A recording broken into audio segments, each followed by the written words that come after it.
Hello everyone. तो भाई कैसे हैं सभी लोग। आई होप आप बहुत ही अच्छे होंगे, स्वस्थ होंगे और सुरक्षित होंगे। तो भाई प्रीवियस लेक्चर में हमारा 12th फिजिक्स का चल रहा था और हमने आपको बताया था कंटिन्यूस चार्ज डिस्ट्रीब्यूशन की कुछ एप्लीकेशंस के बारे में और अपना पार्ट फर्स्ट हमने कंप्लीट कर लिया था। और फिर हमने बताया था कि जो रिमेनिंग जो टॉपिक्स हैं regarding to the continuous charge distribution we will cover in next lecture. So we are again come back. So I welcome you all on MET Physics YouTube channel. I welcome you all. Here you can get all kind of videos related to physics, 11th, 12th, graduation and post graduation. So we are working on 11th and 12th series. Okay. So again I welcome you on MET Physics YouTube channel. तो चलिए start करते हैं second lecture part number 2. That was the continuous charge distribution. ठीक है. तो हमने आपको basic में हमें रिव्यू ले तो रिव्यू में हम आपको बताएं कि कंटिन्यूस चार्ज डिस्ट्रीब्यूशन जो है 3 टाइप्स के होते हैं, linear, surface and volume charge distribution. और इनके करस्पॉन्डिंग जो डेंसिटीज हमने डिफाइन की थी वो भी हमने डिफाइन किया था. ठीक है. अब हम डिस्कस करते हैं. प्रीवियस लेक्चर में हमने बताया था कि कुछ एप्लीकेशंस हमने बता दिए थे. ठीक है. कुछ अपने रिंग के कारण हमने दिखा दिया था, एक प्लेट के कारण है जो हमने जिसको हम बोलते हैं डिस्क के कारण हमने बता दिया था, और इनफाइनाइट वायर के कारण बता दिया था. हमने एक बात बताई थी प्रीवियस लेक्चर में कि जब फाइनाइट वायर हो, ठीक है, जब फाइनाइट वायर हो तब हम इलेक्ट्रिक फील्ड इंटेंसिटी कैसे कैलकुलेट करते हैं bye the help of continuous charge distribution. So let's get start. ठीक है. इस लेक्चर में हम कवर करेंगे. तो हेडिंग डालना आगे फाइनाइट चार्ज डिस्ट्रीब्यूशन के कारण. ठीक है. फाइनाइट लेंथ वायर के कारण. ठीक है. इलेक्ट्रिक फील्ड, हेडिंग डालना इलेक्ट्रिक फील्ड, अपने पास हेडिंग ये होगी electric field due to finite length wire. ठीक है. और यूनिफॉर्मली चार्ज्ड है. ठीक है. कोमा लगा कर लिख लो, यूनिफॉर्मली चार्ज्ड वायर है. और सिंपली हम क्या बोलते हैं, हम जो है चार्जिंग जो है वो पॉजिटिव चार्ज लेते हैं. बिल्कुल. तो चलो भी स्टार्ट करते हैं. ठीक है. हेडिंग डाल लो. तो हम क्या करते हैं, एक वायर लेते हैं. ठीक है. एक फाइनाइट लेंथ का वायर लेते हैं. ठीक है. तो चलिए भाई फाइनाइट वायर का लेंथ का हम अपने पास वायर लेते हैं. तो हमने बोल दिया कि मान लीजिए कि ये अपने पास एक वायर है. ठीक है. ये हमने एक वायर ले लिया और ये अपने पास है चार्ज्ड वायर है, पॉजिटिवली चार्ज्ड अपने पास ये वायर है. ठीक है. और इसकी जो यूनिफॉर्मली जो अपने पास चार्ज डेंसिटी है जिसको हम बोल देते हैं लेमडा कूलम्ब पर मीटर. ठीक है. लेमडा कूलम्ब पर मीटर. ये अपने पास लीनियर चार्ज डेंसिटी है लेमडा. ठीक है जी. अब हम बोलें कि यहां से मान लीजिए कोई भी आर्बिट्रेरी डिस्टेंस ले लेते हैं हम. ठीक है. जरूरी नहीं है मिड पॉइंट ही लें, हम आर्बिट्रेरी कोई ले लेते हैं. ठीक है. तो वहां से अपने पास कवर हो जाएगा, वो मिड वाला पॉइंट भी अपने पास उसी में कंसिडर हो जाएगा. ठीक है. तो मान लेते हैं कि यहां से जो अपने पास डी डिस्टेंस के ऊपर, ठीक है, ये हमने बोल दिया कि ये डी डिस्टेंस के ऊपर कोई पॉइंट हमने बोल दिया कि ये पॉइंट पी है अपने पास. ठीक है. ये पॉइंट पी है and we want to calculate the electric field intensity due to the uniformly charged wire at point P. ठीक है. बहुत बढ़िया. अब इलेक्ट्रिक फील्ड इंटेंसिटी निकालना है.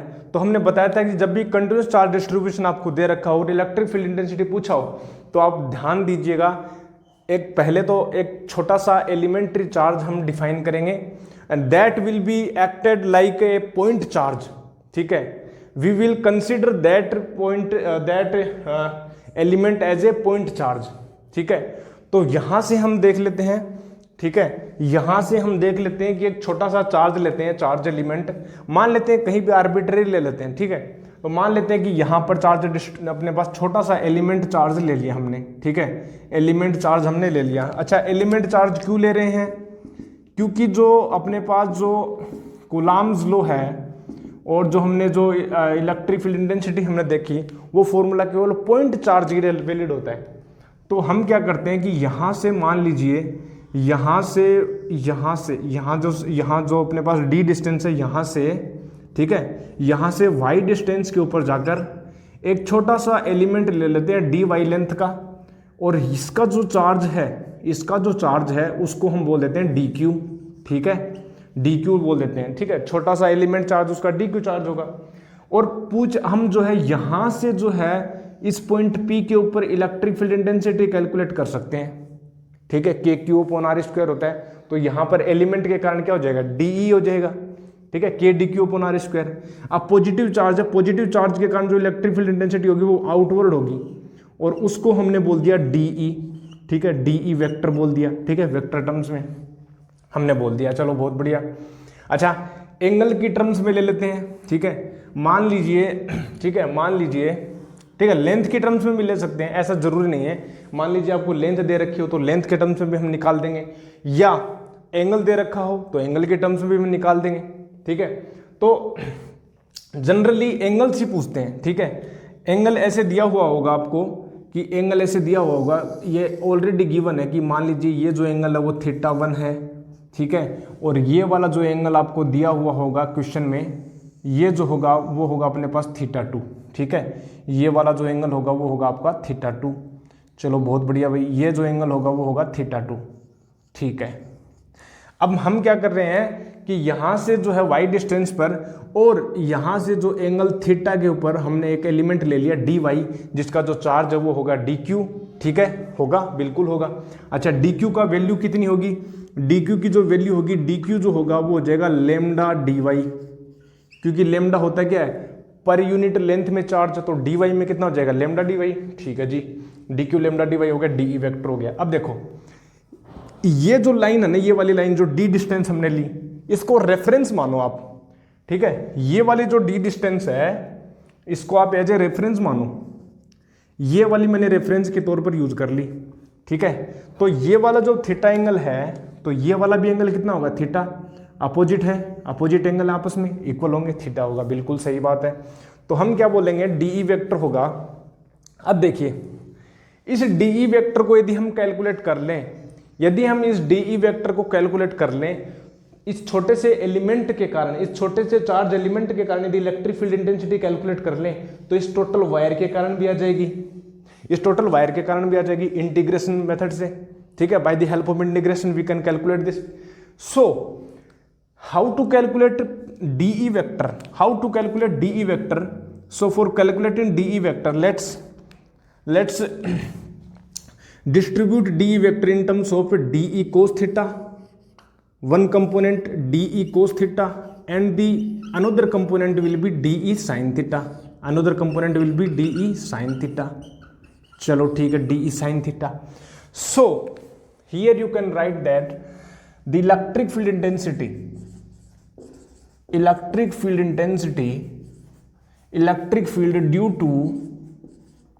due to an elemental charged portion will be dE vector, dE vector. और dE vector को आप ऐसे लिख सकते हो, इस dE वेक्टर को हम ऐसे लिख सकते हैं dE cos थीटा, ठीक है। ये परपेंडिकुलर डायरेक्शन। अच्छा, एक बात और बता देते हैं आपको, देखो ये वायर है, ठीक है, इस वायर के ये वाली जो डायरेक्शन है उसको परपेंडिकुलर बोलेंगे। कौन सी डायरेक्शन, परपेंडिकुलर बोल देंगे ऐसे। और इसके ये वाली जो डायरेक्शन होगी, ये वाली जो डायरेक्शन होगी उसको हम बोलेंगे पैरेलल, ठीक है, परपेंडिकुलर डायरेक्शन और पैरेलल डायरेक्शन। तो dE वेक्टर को मैं ऐसे बोल सकता हूं क्या कि dE परपेंडिकुलर वेक्टर प्लस का dE पैरेलल वेक्टर, ठीक है। अच्छा, परपेंडिकुलर कौन सा है, परपेंडिकुलर तो dE cos थीटा ये वाला है, ठीक है, ये तो परपेंडिकुलर है, तो dE परपेंडिकुलर हो गया। और उसका जो मैग्नीट्यूड है, अच्छा ये वेक्टर है तो इसका मैग्नीट्यूड कितना होगा, ठीक है, वेयर हम बोल सकते हैं, वेयर dE परपेंडिकुलर का जो मैग्नीट्यूड है वो होगा अपने पास dE cos थीटा, और dE पैरेलल जो होगा वो होगा अपने पास dE sin थीटा, ठीक है जी, बहुत बढ़िया, सही है, इतना समझ में आता है। चलो इतना समझ में आता है मेरे को भी, ठीक है। अच्छा, अब आगे कैसे करेंगे सर, आगे करने का सिंपल सा हिसाब ये है कि आप जो है दो काम कर सकते हैं। आपको डीई वेक्टर निकल जाएगा तो सब कुछ निकल जाएगा, ठीक है। या तो आप ऐसे कर सकते हैं, ठीक है, but for whole wire electric field कैसे कैलकुलेट करेंगे? Electric field can be calculated by integration method, ठीक है। कैसे? देखो ये हो जाएगा डीई वेक्टर का इंटीग्रेशन हमने कर दिया, और ये जो हो जाएगा डीई परपेंडिकुलर वेक्टर का इंटीग्रेशन हो गया, और प्लस का ये हो जाएगा अपने पास डीई पैरेलल वेक्टर का इंटीग्रेशन कर दिया। ऐसे कर सकते हैं नहीं कर सकते? बोल, बिल्कुल कर सकते हैं। अच्छा, डीई परपेंडिकुलर की डायरेक्शन हमें पता है फिक्स है, उस तरफ होगी, तो डायरेक्शन का कोई लफड़ा ही नहीं रहा, डायरेक्शन का कोई लफड़ा ही नहीं रहा, ठीक है, डायरेक्शन का कोई लफड़ा नहीं है। बहुत बढ़िया। तो कैसे करेंगे? डायरेक्ट इंटीग्रेशन कर देते हैं, ठीक है। नाउ आप देखो, हम एक बात बताएंगे, देखो डायरेक्शन जब सेम होता है ना, डायरेक्शन जब फिक्स्ड हो तो इंटीग्रेशन हम डायरेक्ट कर सकते हैं, क्योंकि डायरेक्शन चेंज नहीं हो रही, ठीक है, डायरेक्शन चेंज नहीं हो रही। अब डीई परपेंडिकुलर की direction d cos theta fix है, इस वायर के परपेंडिकुलर है, जितने भी एलिमेंट लोगे, कहीं से भी एलिमेंट लोगे उसके परपेंडिकुलर ही आएगी। तो हम डायरेक्ट ऐसे बोल सकते हैं, नाउ हम ऐसे बोल सकते हैं कि जो अपने पास जो डीई परपेंडिकुलर जो होगा ना, डीई परपेंडिकुलर, उसका जो हम वैल्यू निकालेंगे तो अपने पास हो जाएगा डीई कोस थीटा। ये कैलकुलेट कर लें हम, फिर पैरेलल वाली कर लेंगे, ठीक है। अब देखो कैसे करें भाई, देखो डीई की वैल्यू निकलेंगे पहले, फिर कोस थीटा निकाल लें, और फिर इंटीग्रेशन कर दें, लिमिट रख देंगे, लिमिट रख देंगे। अब देखो डीई कितना होगा सर? देखो डीई की जो वैल्यू है ना, डीई सिंपल होगा, क्या होता है, एक पॉइंट चार्ज के कारण कितना होता है, K Q upon R square, K Q upon R square. तो डी क्यू के कारण क्या होगा, K D Q upon R square, मतलब ये हो जाएगा के और ये हो जाएगा D Q upon R square. R कितना है सर? ये वाली डिस्टेंस, ये वाली डिस्टेंस कितनी है, ये कितना हो गया, 90 के सामने भुजा क्या है, तो हाइपोटेन्यूज होती है, ठीक है, और ये होती है परपेंडिकुलर। थीटा के सामने भुजा क्या होती है, परपेंडिकुलर, तो ये वाला परपेंडिकुलर हो गया, ये अंडर रूट आर स्क्वायर। तो अंडर रूट में R D square plus Y square, उसको स्क्वायर करेंगे जब अपने पास कितना हो जाएगा, Y square plus D square. ये तो बता दिया, बहुत बार बता दिया।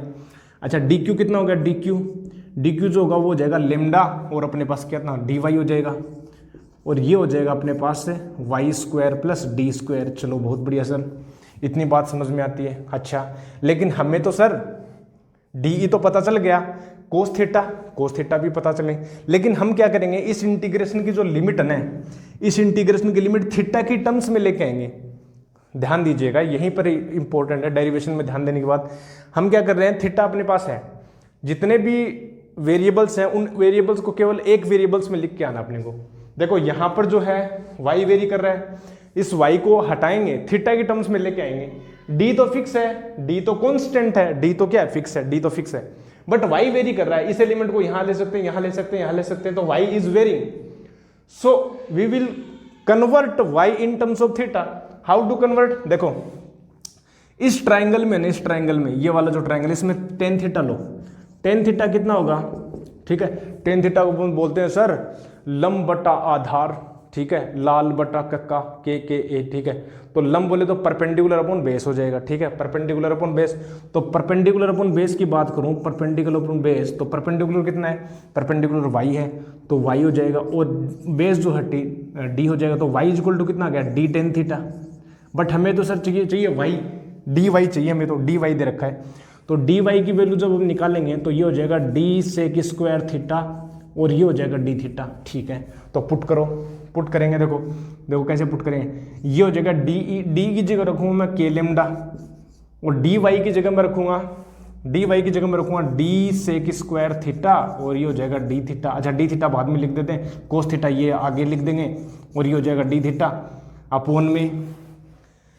अपोन में कितना है sir, Y square plus D square, Y की जगह डी टेन थीटा रखो, डी टेन थीटा बाहर आ जाएगा, तो ये हो जाएगा D square, 1 plus tan square theta कितना होता है, sec square theta, 1 plus tan square theta कितना होता है, सेक स्क्वायर थीटा।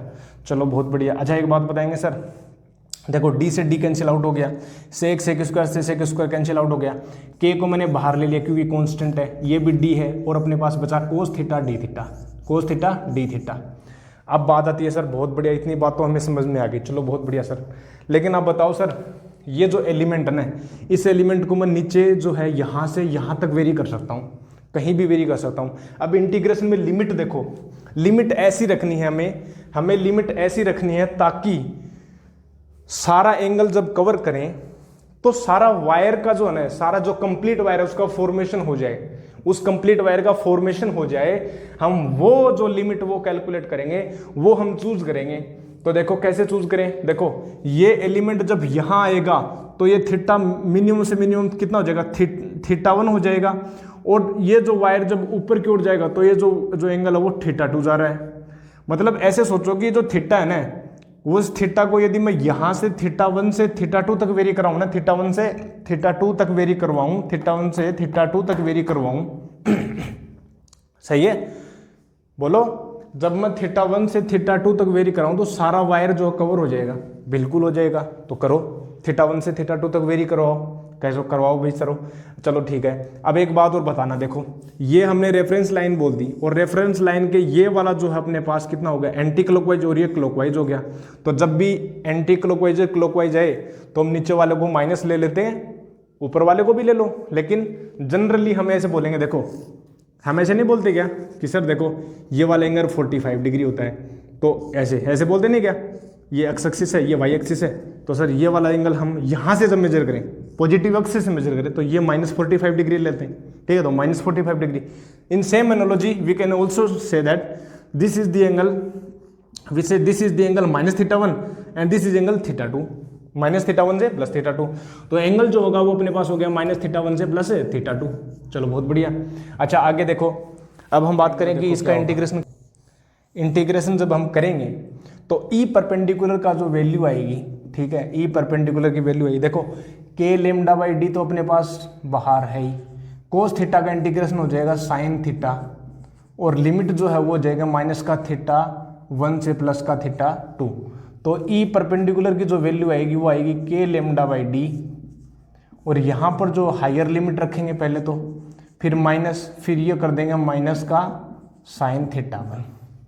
तो ई परपेंडिकुलर की जो वैल्यू आई वो अपने पास आई k λ/d, और माइनस साइन थीटा, जो sine minus theta minus sine theta होता, तो यहाँ पर जो है इसको हम लिख सकते हैं sin θ1 + sin θ2। बहुत इंपॉर्टेंट है ये वाली एक्सप्रेशन, ये वाली एक्सप्रेशन बहुत ही इंपॉर्टेंट है। तो पैरेलल वाला कैसे कैलकुलेट करें भाई, पैरेलल वाला भी इंटीग्रेशन से करेंगे, और किससे करेंगे, ठीक है। तो पैरेलल वाला कैसे करेंगे, देखो now again we will calculate, देखो पैरेलल वाला जब हम करेंगे, ई पैरेलल जो होगा वो अपने पास कितना होगा, डी ई पैरेलल आ जाएगा, कितना आ जाएगा, डी ई पैरेलल। और इसको जब हम कैलकुलेट करेंगे, देखो पैरेलल कहाँ है, ये वाला डी ई साइन थीटा। अच्छा डी ई साइन थीटा, तो देखो डी ई की जगह हम रखेंगे, ठीक है, सेम टू सेम ही हो जाएगा यार, है ना, सेम टू सेम ही हो जाएगा। कैसे, देखो सर ये डी की जगह आप ये पुट करोगे, ठीक है, साइन थीटा रखोगे, बाकी k λ/d साइन थीटा आएगा, ठीक है। यानी यहाँ पर जो आएगा k λ/d, और यहाँ पर आएगा साइन थीटा आएगा, और ये हो जाएगा डी थीटा, थीटा की लिमिट -θ1 से θ2। अब देखो ये जो ई पैरेलल आएगा k λ/d आएगा, ये माइनस का कोस थीटा इसका इंटीग्रेशन होता है, लिमिट जो है वो -θ1 से θ2 कर देंगे, और ई पैरेलल जो आ जाएगा वो आ जाएगा, देखो सर k λ/d आ गया, माइनस बाहर है, और कोस θ2 और अपने पास ये हो जाएगा माइनस का, और ये हो जाएगा सर कोस θ1, क्या हो गया, कोस θ1 हो गया, माइनस को मैंने बाहर ले गए, सॉरी अंदर लेके गए, तो ई पैरेलल जो हो जाएगा वो हो जाएगा k λ/d, और ये हो जाएगा कोस θ1 माइनस कोस θ2। तो ये वाली एक्सप्रेशन भी अपने पास आ गई फॉर दी ई पैरेलल, ठीक है। तो ये अपने पास बहुत ही इजी वे से हमने कैलकुलेट किया, अच्छे से एक्सप्लेन किया आपको, दोनों टर्म्स अपने पास आ गई है। परपेंडिकुलर वाला इलेक्ट्रिक फील्ड आ गया, वाजी सर आ गया, पैरेलल वाला आ गया, बिल्कुल आ गया। तो परपेंडिकुलर वाला इंपॉर्टेंट है, इनको ध्यान रखना है, और अपने पास ये पैरेलल वाला इसको ध्यान रखना है, ठीक है। k λ/d sin θ1 + sin θ2, θ1 θ2, और ये अपना पैरेलल वाला है cos θ1 माइनस cos θ2, sin θ1 ऐसे याद रखो, इसका डिफरेंशिएशन करो cos θ1, ठीक है, ये cos θ2 बीच में माइनस साइन आ जाएगा, सिंपल, बहुत ईजी है, ठीक है। अब देखो इसके बेस के ऊपर हम कुछ भी कैलकुलेट कर सकते हैं। कैसे? ये जनरल टर्म्स आ गए। हमने आपको क्या बताया था, परपेंडिकुलर जो आया, ठीक है, परपेंडिकुलर का जो मैग्नीट्यूड आया वो अपने पास आया k लेमडा बाई डी, और ये आया sine theta 1 plus sine theta 2, ठीक है। पैरेलल कितना आया? पैरेलल जो अपने पास आया वो आया k lambda by d cos theta 1 minus cos theta 2। अब हमें तो टोटल निकालना है, तो टोटल निकालना है तो सर टोटल तो ये आया था अपने पास, ई वेक्टर जो अपने पास आया था, परपेंडिकुलर वेक्टर आ जाएगा प्लस अपने पास आ जाएगा पैरेलल वेक्टर आ गया। तो मैग्नीट्यूड यदि निकालना है तो अंडरूट में आ जाएगा, ठीक है, ई परपेंडिकुलर का स्क्वायर प्लस ई पैरेलल का स्क्वायर। चलो बहुत बढ़िया, ये अपने पास हो गया पैरेलल, ठीक है। ऐसे कर दोगे कि नहीं कर दोगे? बिल्कुल कर देंगे सर, ठीक है। और अपने पास ये हो जाएगा, ठीक है, सही है, बहुत बढ़िया। ये अपने पास हो गया, ये हो गया कोस थीटा, ये हो गया साइन थीटा। चलो बहुत ही बढ़िया बात हो गई, चलो ठीक है, ठीक है, ये हो गया, सही है। अब एक बात को बताओ, ठीक है, ये हो गया अपने पास, क्या था, ये पैरेलल हो गया था, ये परपेंडिकुलर हो गया था। इतनी बात समझ में आती है। कुछ केसेस हम ले लेते हैं, कुछ केस हम ले लेते हैं। कैसे? देखो,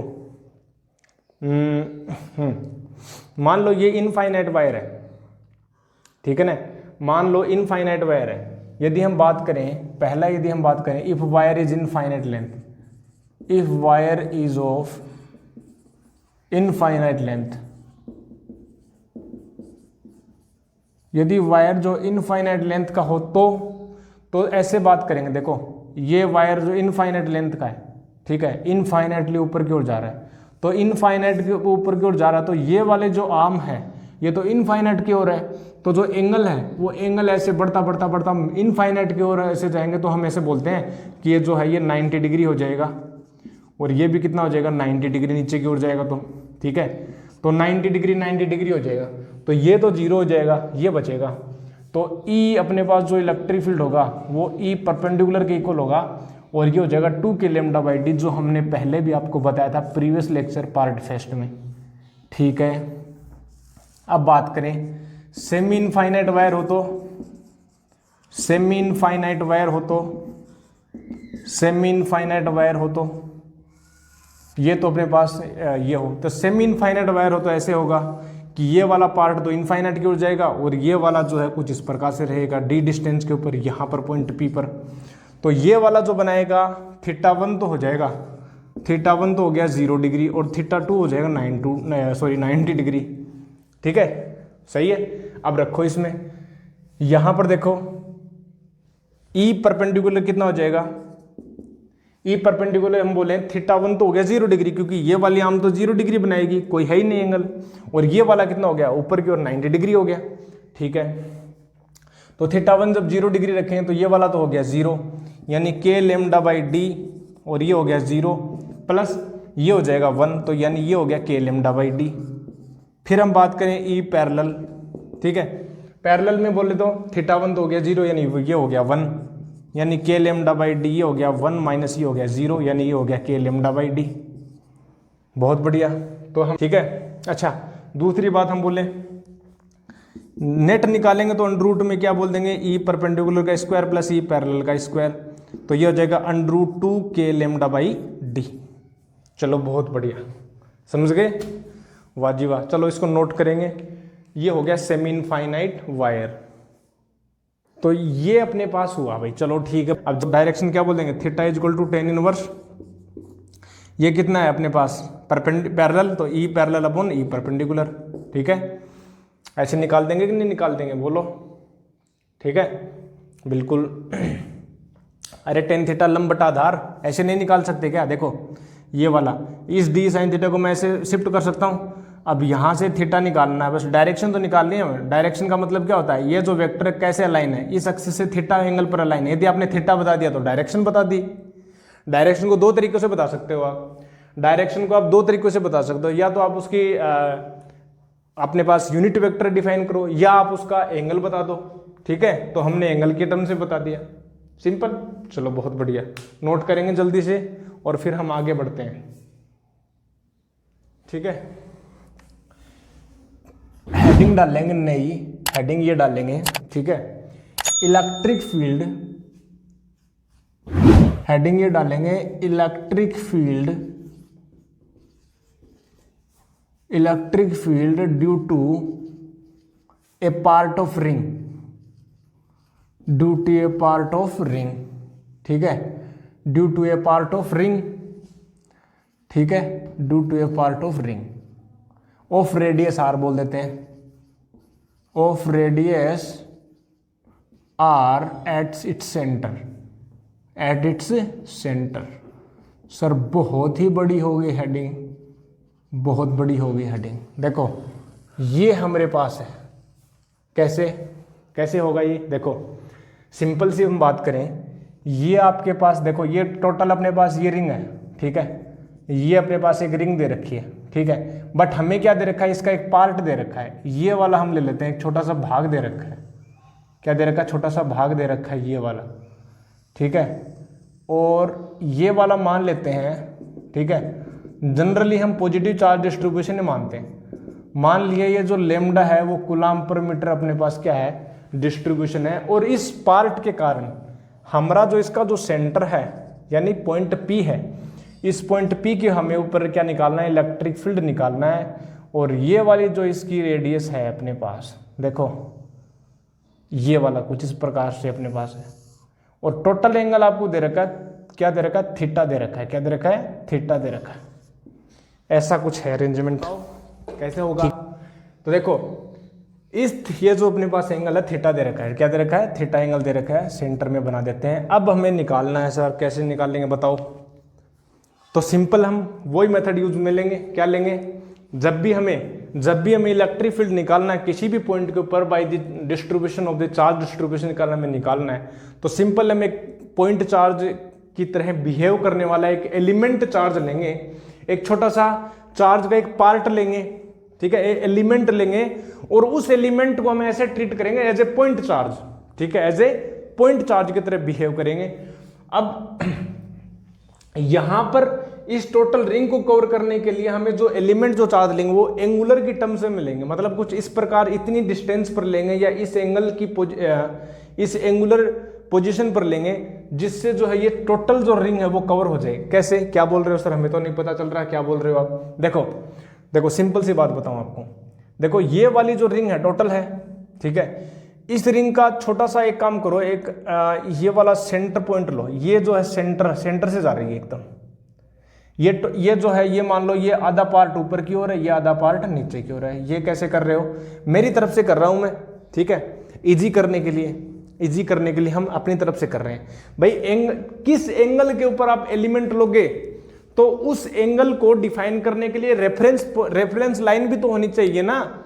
मैं बोलूं कि यहां से आप जो है थीटा एंगल पर जाओ तो इस एंगुलर पोजीशन से ही तो जाएंगे थीटा एंगल के ऊपर, यहां से ही तो थीटा लेंगे, तो ये वाली लाइन हमने डिफाइन करनी पड़ेगी ना। तो ऐसे ही मैंने ये लाइन डिफाइन कर दी मेरी तरफ से मैंने बोल दिया चलो ये लाइन है, इस लाइन से इस रेफरेंस लाइन से ये वाला जो है थीटा एंगल अल्फा एंगल पर जाकर, ठीक है, इस लाइन से अल्फा एंगल पर जाकर, ठीक है, अल्फा एंगल पर जाकर छोटा सा एलिमेंट चार्ज ले लिया ये वाला, और ये वाला जो एलिमेंट चार्ज है वो मान लेते हैं डी अल्फा एंगल बना रहा है। कितना बना रहा है, डी अल्फा एंगल बना रहा है, ठीक है।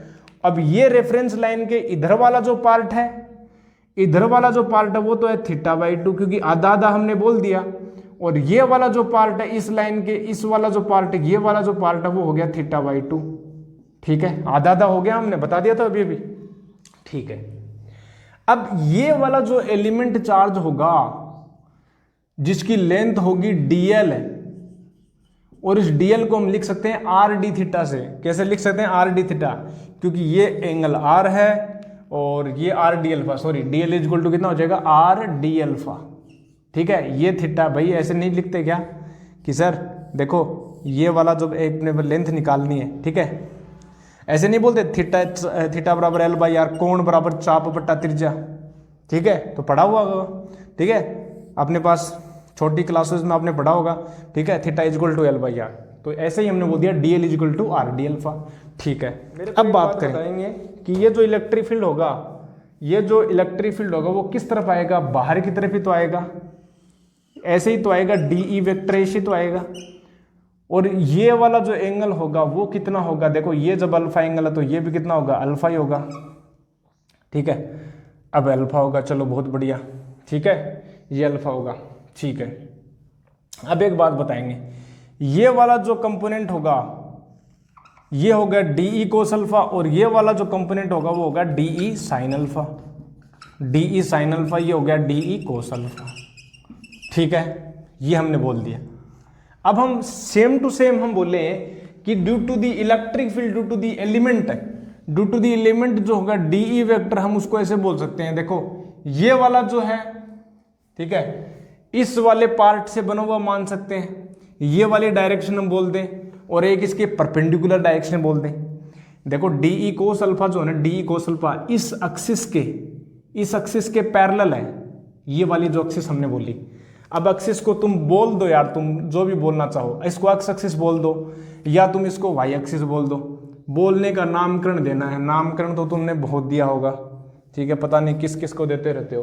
तो ये एक्स एक्सिस बोल दिया, ये वाई एक्सिस बोल दिया, DE कोस अल्फा, ठीक है, आई कैप, तो ऐसे बोल सकता हूँ मैं, ये हो गया DE कोस अल्फा आई कैप प्लस का ये हो गया DE साइन अल्फा, और ये देखो ये माइनस जे कैप में, तो ये माइनस जे कैप में हो गया, ठीक है, सिंपल, इतनी बात समझ में आ गई, चलो बहुत बढ़िया।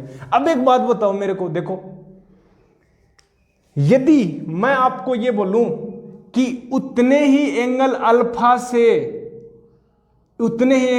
के ऊपर मैंने एक और एलिमेंट ले लिया, जिसका एंगल डी अल्फा है, ठीक है, डी अल्फा एंगल वाला हमने बोल दिया, ठीक है, तो इसके कारण इलेक्ट्रिक फील्ड किस तरफ होगा भाई, ऐसे ही तो होगा, DE वेक्टर, और ये एंगल कितना होगा, अल्फा, तो ये वाला जो पार्ट कितना हो जाएगा, DE कोस अल्फा, और ये जो हो जाएगा DE साइन अल्फा। अरे ये तो वही हो गया जो हमने रिंग के कारण लिया था, ठीक है, इनफाइनाइट लेंथ वायर में लिया था, और एक रिंग के कारण एक्सियल डायरेक्शन पर हमने जब इलेक्ट्रिक फील्ड कैलकुलेट वो का वही सिचुएशन आ गई, तो हम ये बोल सकते हैं DE sine alpha cancel out हो जाएगा, तो इन दो चार्ज एलिमेंट के कारण जो इलेक्ट्रिक फील्ड होगा वो 2DE कोस अल्फा होगा, ठीक है, तो ये तो बात सही है, ठीक है, बट इफ वी टेक, ठीक है, if we take two charge element, if we take two charges elements, then ये जो कंपोनेंट होगा DE sin alpha component will be cancel out, ठीक है, then by figure we can say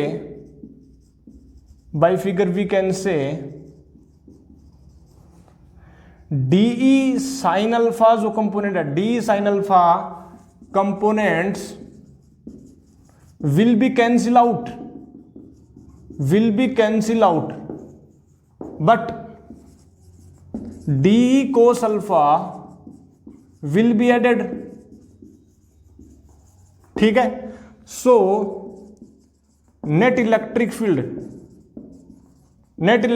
कितना होगा sir, net electric field जो होगा इस एलिमेंट के कारण, दोनों एलिमेंट के कारण जो इलेक्ट्रिक फील्ड होगा वो हो जाएगा DE जो होगा वो हो जाएगा 2DE कोस अल्फा, बट हमें तो टोटल रिंग के कारण निकालना था, ठीक है, for total part of ring, but total part of ring कितना होगा, ये हो जाएगा DE और ये हो जाएगा 2DE कोस अल्फा। अब एक बात बता देंगे मेरे को, ये जो लिमिट है ना वो लिमिट हम बता देंगे, लिमिट भी बताएंगे, चलो ठीक है। अब एक बार बता देंगे DE कितना होगा, DE होगा KdQ अपॉन आर स्क्वायर, तो DE जो होगा KdQ अपॉन आर स्क्वायर और ये हो जाएगा कोस अल्फा, ठीक है, यानी 2K को मैंने 2K अपॉन आर स्क्वायर को मैंने बाहर ले लिया, DQ जो हो जाएगा वो हो जाएगा लेमडा DL और DL जो हो जाएगा वो हो जाएगा RD अल्फा और ये हो गया कोस अल्फा। वाह सर, तो R से R कैंसिल हो गया और हम बोले देखो ये हो गया 2, इसको हम आगे कैलकुलेट करें, ठीक है, इक्वल टू E जो होगा वो अपने पास होगा देखो 2K लेमडा बाई R, ठीक है, 2K लेमडा बाई R और कोस अल्फा का जो इंटीग्रेशन हो जाएगा वो हो जाएगा साइन अल्फा, लिमिट जो आ जाएगी 0 से θ/2। अब मेरे को कोई बताएगा कि 0 से θ/2 क्यों लिया मैंने माइनस θ/2 से प्लस θ/2 क्यों नहीं लिया, मैंने माइनस θ/2 से प्लस θ/2 क्यों नहीं लिया एंड 0 से θ/2 क्यों ले लिया, क्योंकि मैंने 2 जो फैक्टर है वो ऑलरेडी कंसिडर कर लिया है 2 एलिमेंट के कारण, ठीक है, 2 एलिमेंट के कारण। अदरवाइज यदि 2 नहीं कंसिडर करता और ऐसे ही ओरली मैं बोल देता कि ये जो D sine alpha cancel out हो जाएंगे, तो मैं माइनस θ/2 से प्लस θ/2 ले लेता, अदरवाइज 0 से θ/2 हो जाएगा। अब यहां पर जब लिमिट कर दोगे तो मेरे पास आ जाएगा 2k λ/r और ये जो हो जाएगा sine θ/2। This is very very important expression, direct remember this. बहुत ही इंपॉर्टेंट बात बोल दी सर आपने, तो पानी में आग लगा दी। किस में लगा दी? पानी में आग लगा दी सर। जल्दी से इसको नोट कर लेंगे, हो गया है कंप्लीट ये, ठीक है। स्पेशल जब भी आपको दे रखा हो एक ऐसा पार्ट रिंग का और पूछा हो इसके सेंटर पर, यदि ये पार्ट होता कंप्लीट रिंग का तो कुछ ऐसे बनती रिंग, और ये होता उसका सेंटर पॉइंट P, और ये वाली जो होती है अपने पास इसका एंगल, यदि मान लो टोटल एंगल कितना है थीटा है, तो डायरेक्ट याद रखना, डायरेक्ट याद रखना। कैसे याद रखना कि ये पॉजिटिव चार्ज है तो इसके बाहर की तरफ इलेक्ट्रिक फील्ड आएगा, बिल्कुल वो आएगा कितना, इसका आधा आधा पार्ट कर लो, मतलब ये θ/2 कर लो और ये θ/2 आधा आधा पार्ट कर लो, और इसके बाहर की ओर इलेक्ट्रिक फील्ड जो होगा वो इलेक्ट्रिक फील्ड आएगा। डायरेक्शन पता लग गई, ठीक है। उसकी वैल्यू कितनी आएगी, वैल्यू कितनी आएगी उसकी जो वैल्यू आएगी वो अभी अभी हमने कैलकुलेट किया है 2k λ/r साइन θ/2। ये अपने पास आई थी इसकी वैल्यू, ठीक है, ये अपने पास वैल्यू आई थी। बहुत ही इंपॉर्टेंट फॉर्मूला है, डायरेक्ट क्वेश्चन पूछते हैं। मान लीजिए एक ऐसा रिंग दे दिया आपको, ठीक है, और ऐसे बोल दिया, ठीक है। स्पेशल केसेस बोल देते हैं, चलो स्पेशल केसेस की मैं बात करूं, देखो स्पेशल केसेस की मैं बात करूं, देखो यदि मैं बोलूं थीटा जो एंगल है, वो थीटा जो एंगल है मान लीजिए अपने पास पाई है, और थीटा एंगल जो अपने पास 2 पाई है, थीटा एंगल π/2 है, तो इस केसेस में क्या होगा, देखो थीटा इज इक्वल टू पाई है। थीटा पाई कब होगा, जब सेमी सर्कुलर रिंग होगी, ऐसे रिंग होगी, देखो ऐसे, तो ये वाला जो एंगल होगा वो होगा पाई, और इस केस में जो ई जो होगा 2k λ/r साइन θ/2 यानी साइन π/2, और साइन π/2 की वैल्यू होती है 1, तो इलेक्ट्रिक फील्ड की जो वैल्यू आएगी वो आएगी 2k λ/r। डायरेक्शन पता है, बाहर की तरफ चली जाएगी। 2 पाई की वैल्यू आई, दो 2 पाई मतलब टोटल रिंग, टोटल रिंग बोले तो कुछ इस प्रकार से रिंग हो जाएगी, इसके सेंटर पर निकालना है, तो इलेक्ट्रिक फील्ड कितना हो जाएगा 2k λ/r, और यहाँ पर जो हो जाएगा वो हो जाएगा साइन π/2 यानी 2 π/2 यानी पाई हो गया, ये हो गया 0, यानी सेंटर पर जो होता है वो 0 होता है, वो हमने कैलकुलेट कर भी लिया था। π/2 के कारण मतलब बोले तो हाँ π/2 कितना हो जाएगा भैया, ऐसे हो जाएगा, देखो ऐसे कुछ इस प्रकार से, ठीक है। अपने पास टोटल रिंग है, ठीक है, इसका हमने ये कर दिया 4 पार्ट्स में हमने डिवाइड कर दिया, तो ये क्वाड्रेट हो गया, ठीक है। अपने पास ये वाला 1/4 पार्ट हो गया, ठीक है, 1/4 पार्ट, ठीक है। तो 1/4 पार्ट हो गया, तो ई जो हो गया वो आ जाएगा 2k λ/r साइन θ/2। साइन θ/2 बोले तो साइन π/2 यानी π/4 हो गया, 1 साइन 45 डिग्री यानी 1/√2, यानी ये आंसर हो जाएगा √2k λ/r। सिंपल, बहुत ईजी, ठीक है। ये 90 डिग्री हो गया, ये हो गया 2 पाई हो गया, ये 90 डिग्री हो गया, और ऐसे ही π/4 भी कैलकुलेट कर सकते हैं। π/4 कैलकुलेट करेंगे तो π/8 हो जाएगा, सिंपल, कुछ भी कैलकुलेट कर लो, जनरल आ गया तो, ठीक है। और जनरल को आपको याद भी रखना है, जनरल को क्या करना है, मान लो ये जो अपर वाला जो पार्ट है प्लस लेमडा दे रखा है, नीचे वाली जो पार्ट है वो माइनस लेमडा दे रखा है, तो इस सेंटर पर इलेक्ट्रिक फील्ड कितना होगा, तो सिंपल बताओ भैया, देखो सेंटर पर निकालना है, सेंटर पर निकालेंगे तो इस पॉजिटिव रिंग के कारण क्या होगा, इसके बाइसेक्ट करती हुई लाइन ये डालेंगे और इसके बाहर की तरफ हो जाएगा, ठीक है। नेगेटिव के कारण बाइसेक्ट करती हुई लाइन डालेंगे, इसके बाहर की तरफ ना आकर, क्योंकि नेगेटिव चार्ज है तो अंदर की तरफ आएगा, ठीक है। तो 2 वाला फैक्टर आ जाएगा, मतलब इसके कारण भी उतना ही, मैग्नीट्यूड तो सेम ही रहता है, मैग्नीट्यूड तो क्या रहता है, सेम ही रहता है। ये वाला पार्ट आ जाएगा आधा सेमी सर्कुलर रिंग, यानी 2 × 2k lambda by R, 2k lambda by R, यानी आंसर आ जाएगा 4k लेमडा बाई आर। ऐसे ही आपको ये बोल दे कि ये वाला पार्ट जो है नेगेटिव का दे रखा हो और ये पॉजिटिव का दे रखा हो, ठीक है, तो भी कैलकुलेट कर लेंगे। और ये वाला दे ही न रखा हो, नीचे वाला पार्ट, बहुत ही क्वेश्चन बनते। देखो इस केस में क्या हो जाएगा, पॉजिटिव के कारण सेंटर से निकलती हुई ऐसे जाएगी, नेगेटिव के कारण ऐसे जाएगी, यानी 90 डिग्री बन गया, यानी √2 वाला फैक्टर आ जाएगा। और ये वाला जो है यानी कौन से कारण हो जाएगा, π/2 वाले कारण, यानी √2 into √2 k lambda by R, simple. ठीक है, बहुत ईजी है, बहुत ईजी है। क्वेश्चन सभी नहीं ले रहे, जितने कंटिन्यूस चार्ज डिस्ट्रीब्यूशन के हैं वो हो चुके हैं। और भी हैं बहुत सारे स्ट्रक्चर्स, ऐसे ये वाली स्ट्रक्चर भी आती है, स्फीयर के कारण भी आती है, ठीक है। लेकिन यदि इसके कारण यदि आप कंटिन्यूस चार्ज डिस्ट्रीब्यूशन वाला मेथड लगाओगे तो बहुत ही कॉम्प्लिकेटेड हो जाएगा। मान लीजिए यहाँ से r डिस्टेंस पर निकालना है, तो यहाँ से आप इसको रिंग की फॉर्मेट में लेना पड़ेगा आपको। किस फॉर्मेट में लेना पड़ेगा, रिंग की फॉर्मेट में लेना पड़ेगा। वो बहुत ही कॉम्प्लिकेटेड हो जाएगा, डिफरेंशिएशन इंटीग्रेशन बहुत ज़्यादा लेंदी है। उसको हम करते हैं गॉस लॉ की एप्लीकेशन से।